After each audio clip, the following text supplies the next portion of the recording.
Assalamualaikum warahmatullahi wabarakatuh. Waalaikumsalam warahmatullahi wabarakatuh.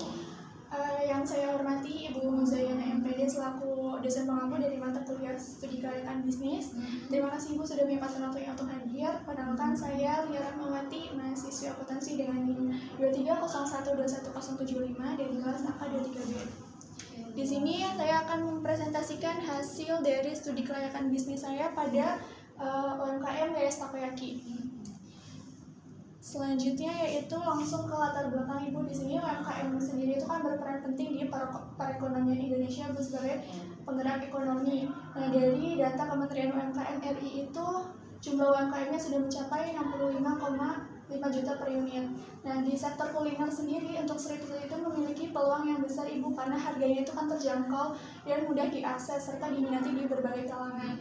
Nah, saya memilih takoyaki itu karena merupakan salah satu street food yang populer karena cita rasanya gurih dan varian lain. Juga terinspirasi dari makanan khas Jepang Ibu. Nah, tapi Gayas Takoyaki sendiri itu untuk menargetnya kan pelajar dan masyarakat umum. Jadi biarpun makanan khas Jepang, takoyaki artinya kan gurita bakar. Tapi di sini kita memodifikasinya yang isinya itu bukan dari gurita tapi dari isi yang lain karena untuk harganya itu lebih ekonomis gitu.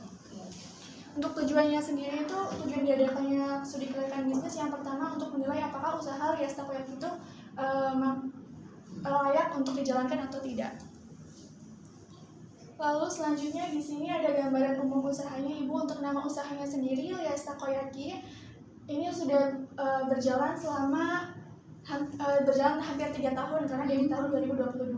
Untuk bidang usahanya sendiri ini bidang usaha kuliner di street food dan skala usahanya itu mikro yang masih dikelola secara perorangan oleh saya sendiri. Untuk produk utamanya sendiri itu takoyaki dengan berbagai isiannya ada sosis, bakso, frozen food lainnya kayak fish roll gitu.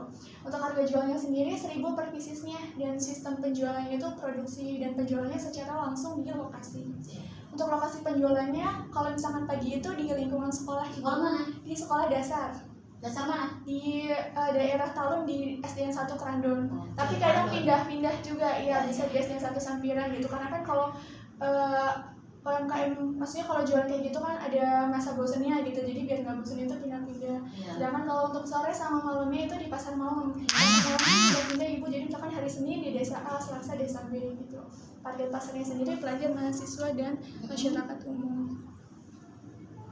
Selanjutnya yaitu ada aspek pasar dan pemasaran. Di sini yang pertama itu untuk target dan permintaan pasarnya menyasar ke pelajar, mahasiswa, dan masyarakat umum, terutama dari kalangan menengah ke bawah yang ingin menikmati makanan khas Jepang tapi versi lebih ekonomis gitu. Dengan tingkat pemasarannya permintaannya yang cukup tinggi, yaitu sekitar 100 sampai 150 pieces per lokasi penjualannya Ibu. Lalu selanjutnya ada tingkat persaingannya. Di sini usahanya itu berada di tingkat sedang karena terdapat produk sejenis. Jadi kalau misalkan di pasar malam itu biasanya yang jualan takoyaki bukan cuma satu Ibu, tapi banyak, termasuk di sekolahan juga biarpun produknya berbeda. Tapi usaha takoyaki sendiri itu tetap memiliki peluang untuk bersaing. Selanjutnya yaitu ada strategi pemasarannya. Di sini menggunakan strategi bauran 4P atau produk, price, place, dan promotion. Produknya sendiri itu takoyaki Ibu yang dibuat secara langsung atau made by order. Untuk harganya sendiri dijual dengan harga 1.000 per piecesnya.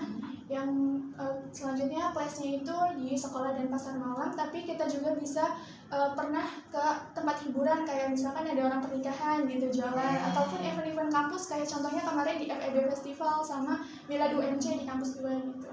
Untuk promosinya sendiri itu penjualannya secara langsung dan dari mulut ke mulut antar konsumennya Ibu. Selanjutnya ada aspek teknik dan operasional. Yang pertama itu untuk proses produksinya. Di sini produksinya itu dilakukan langsung di lokasi penjualan dengan sistem fresh cooking atau made by order. Tapi kadang kalau misalkan di sekolahan juga misalkan waktu istirahat anak-anak kan terbatas ya Ibu, cuma 1 jam. Jadi kadang misal istirahat jam 9 itu jam setengah 9 udah dibuat stoknya gitu. Jadi biar ketika anak-anak istirahat itu sudah bisa langsung membeli, tidak perlu menunggu. Untuk satu kali proses memasaknya sendiri itu satu loyangnya berisi 19 pieces Ibu, dan produksinya itu dapat dilakukan ulang saat permintaan meningkat. Jadi kalau misalkan contohnya pasar